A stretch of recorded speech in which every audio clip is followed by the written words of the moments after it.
এরপরে প্রশ্ন হলো, নামাজরত অবস্থায় বেশিরভাগ সময় পাশের জনের নামাজ হচ্ছে না মনে হয়, তাহলে কি করব? এরকম হয়, পাশের লোক যা কাণ্ড কারখানা করতেছে তাতে তার নামাজ হওয়ার কথা না, কিন্তু সে জানে না, এদিকে নিজে নামাজে আছে। তাহলে এখন কি করব? নিজের নামাজ ছুটা ছাইড়া তাকে সংশোধন করব, নাকি নামাজ শেষে তাকে বুঝাবো, নাকি তারটা সে করুক, আমারটা আমি এত হেডেক নিব না, আমারটা আমি বুঝবো, তারটা সে বুঝবো, কোনটা? উত্তর হলো, যদি আমি দেখি কেউ এমন কোন কাজ করে যেটাতে নামাজ আসলে নষ্ট হয়ে যায়, অনেক লোক আছে, ধরেন নামাজের মধ্যে সে আপনার এমন চুলকানি হয়েছে, এমন চুলকাইতেছে যে সে নামাজে আছে যেটা বুঝতেছে না, আমলে কাসির হয়ে যাচ্ছে, এটা বোঝা যাচ্ছে না সে নামাজে আছে। তাহলে এত বেশি যদি চুলকাচুলকি করে, এত বেশি যদি সে অন্য কাজ করে, নামাজের মধ্যে নামাজের বাইরের কাজ করে, হালকা একটু চুলকালো সেটা ঠিক আছে, অনেক বেশি যদি করে নামাজ হবে না। তা আপনি কি করবেন? অনেক যুবক আছে, এমনকি মধ্য বয়সের অনেক লোকও আছেন, আজকাল প্যান্ট গুলো এত শর্ট হয়েছে, সিস্টেমই এরকম যে নাভির তলায় পড়ে থাকে, উপর দিকে টানলেও আর উঠে না, আটকে যায়। আমি পড়ি নাই, আমার অভিজ্ঞতা নাই, কিন্তু আমি তাদের টানাটানি দেখে বুঝতেছি আর কি, যে বেচারারা অনেক টানাটানি করে, কিন্তু টানাটানি করে উঠাইতে পারে না, ওটা নিচে পড়ে থাকে। আবার দিকে গেঞ্জিও ছোট বা শার্টও ছোট, যখন রুকুতে চলে যায় তো শার্ট উপর দিকে সরে যায় রুকুর টানের চোটে, আর প্যান্ট টানের চোটে নিচের দিকে চলে যায়, মাঝখান দিয়ে তার কোমরের অংশ বের হয়ে যায়। আছে না নাই? নামাজ হবে? নাভির নিচের অংশ যদি খুলে যায়, খোলা থাকে, পুরা রুকু ধরে ধরেন খোলা থাকলো, নামাজ হবে? নামাজ হবে না। এখন আপনার পাশে এক লোক, আপনার সামনের কাতারে এক লোক এই কাম করতেছে, আপনি কি করবেন? বেশিরভাগ মানুষ আমরা দুনিয়ার ক্ষেত্রে স্বার্থপর, ধর্মের ক্ষেত্রেও স্বার্থপর। আমরা আজকাল সবাই সেলফিস্ট, নিজের স্বার্থ ছাড়া কিচ্ছু বুঝি না, বাকি সব জাহান্নামে যাক, গোল্লা যাক, আমার দেখার দরকার নাই।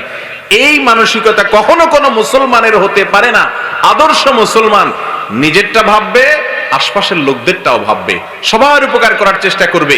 আদ-দীন আন-নাসীহা, দিন মানেই হলো অন্যের কল্যাণ কামনা করা, বুখারীর হাদিস। কথা কি বুঝাতে পারছি ভাই? এই জন্য নামাজের মধ্যে আপনি যদি দেখেন আপনার সামনের কাতারের কেউ, আপনার ডানে বামের কেউ ভুল করছে, অনেকে অজু করে আসে, শীতের দিন তো অজু হয় আমাদের 5G গতিতে, আর গরমের দিনে অজুখানা থেকে উঠেই না, 3 বার জায়গায় 5 বার ধোয়, শীতল পানি দেয়। আর শীতের দিনে ওরে বাবারে ওরে মারে, কোন রকম একটু দিয়েই 4G 5G গতিতে অজু করে চলে আসছি। মানে গতি বেশি হওয়ার কারণে দেখা যায় যে কোনুর এখানে শুকনা, কানের গোড়ায় শুকনা, আছে না নাই? অথচ নবী করিম সাল্লাল্লাহু আলাইহি সাল্লাম বলেছেন, ওয়াইলুল লিল আকাবি মিনান নার, পায়ের গিরা গোড়ালি এগুলা শুকনা থাকে অনেক সময়, খবরদার এগুলাকে জাহান্নামের আগুন থেকে বাঁচাবা, এগুলো যেন শুকনা না থাকে। নবীজি আরো বলেছেন, অজুর অঙ্গগুলো যে ভালো করে ধোয়, কিয়ামতের দিন সেগুলো জলজল করে জ্বলে, অতএব ভালো করে ধোবা। এখন শীতের দিনে আসলে অনেকে এই কাজগুলো করতে পারে না। আপনি দেখতেছেন বেচারা অজু করে আসতেছে, মসজিদে ঢুকতেছে, কিন্তু তার হাত শুকনা, এদিকে শুকনা। তখন আপনি যদি চিন্তা করেন আমার তো অসুবিধা নেই, তারটা সে বুঝে বেড়াক, এটা কোনো মুসলমানের কাজ হতে পারে না। আপনি তাকে বুঝায় বলতে হবে, বলার স্টাইল হইতে হবে বিনয়ের সাথে, যাতে তিনি ভুল না বুঝেন।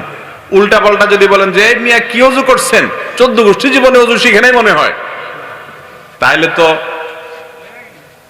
কিল থাপ্পড় চড় ঘুষি 2-4টা খাওয়ার সম্ভাবনা আছে না নাই?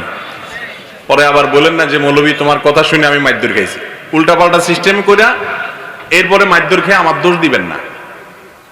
সুন্দর করে বুঝায় যদি বলেন যে ভাই যদি রাগ না করেন একটা কথা বলি, আপনি যদি অনুমতি দেন, তখন কি বলবে সে বলবে না অনুমতি দিলাম না, এরকম বলবে? অবশ্যই বলবে হ্যাঁ ভাই বলেন বলেন। তখন যদি সুন্দর করে বলেন, ভাই আপনার হাতের জায়গাটা শুকনা রয়ে গেছে তো, অজু হবে না এর কারণে, তা আপনি আবার কষ্ট করে শুধু এই জায়গাটা একটু ধুয়ে নিয়ে আসলে হবে। সে কি নারাজ হবে না খুশি হবে? ইনশাআল্লাহ খুশি হবে। প্যান্টটা সরে গেছে, মাঝখানে ফাঁকা হয়ে গেছে, সতর খুলে গেছে নামাজের মধ্যে, আপনি যদি তারে বলেন যে ভাই এভাবে তো আসলে নামাজ হয় না, তাহলে সে নারাজ হবে না। যদি দেখেন যে এমন একটা কাজ, একে এটা বুঝাতে গেলে বিব্রতকর পরিস্থিতির মধ্যে পড়তে হবে, সে লজ্জা পায়া ভুল বুঝতে পারে, তাহলে সিস্টেম ভিন্ন। যেমন আমি একবার ঢাকার একটা হাসপাতালে একটা কাজে গেছিলাম রোগী নিয়ে, তো পাশে এক মসজিদে জোহরের সালাত আদায় করতে গেছি, যাইয়া দেখি আমার পাশে যে লোক দাঁড়াইছে, এই বেচারা কি পরিমাণ সিগারেট খাইছে সে জানে আর তার আল্লাহ জানে, মুখের গন্ধে আমার নাড়ি বুড়ি সব মনে হয় যে বের হয়ে আসবে অবস্থা।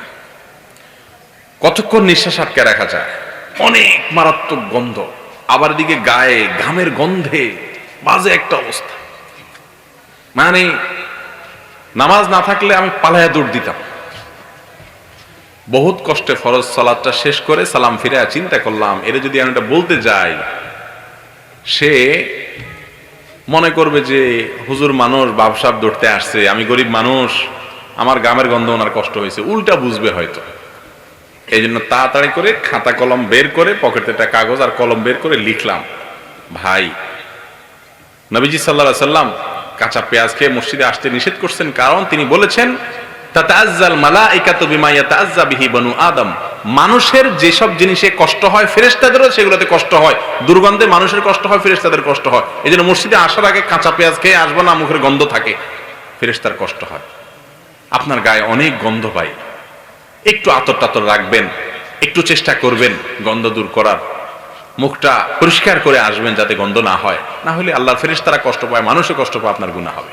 সুন্দর করে লিখে সে যখন এক রাকাত পরে সেজদা গেছে, তার পাশে সেজদার তলে রেখে আমি আইজো দৌড় কাইলো দৌড়, যে পরে সে দেখে নিবে, তার কাজও হয়ে যাবে আর আমার পিঠও বাইসা গেল, টেনশন নেই। তো মোট কথা হলো, আপনি যদি কোনো মানুষকে সংশোধন করতে চান, বোঝাতে চান, রাস্তা অনেক আছে। আর যদি আপনি বলেন না ইয়া নফসি আমারটা আমার তারটা সে দেখুক, তো এটা কোনো মুসলমানের কাজ না, এটা স্বার্থপরের কাজ। কথা কি বুঝাতে পারছি?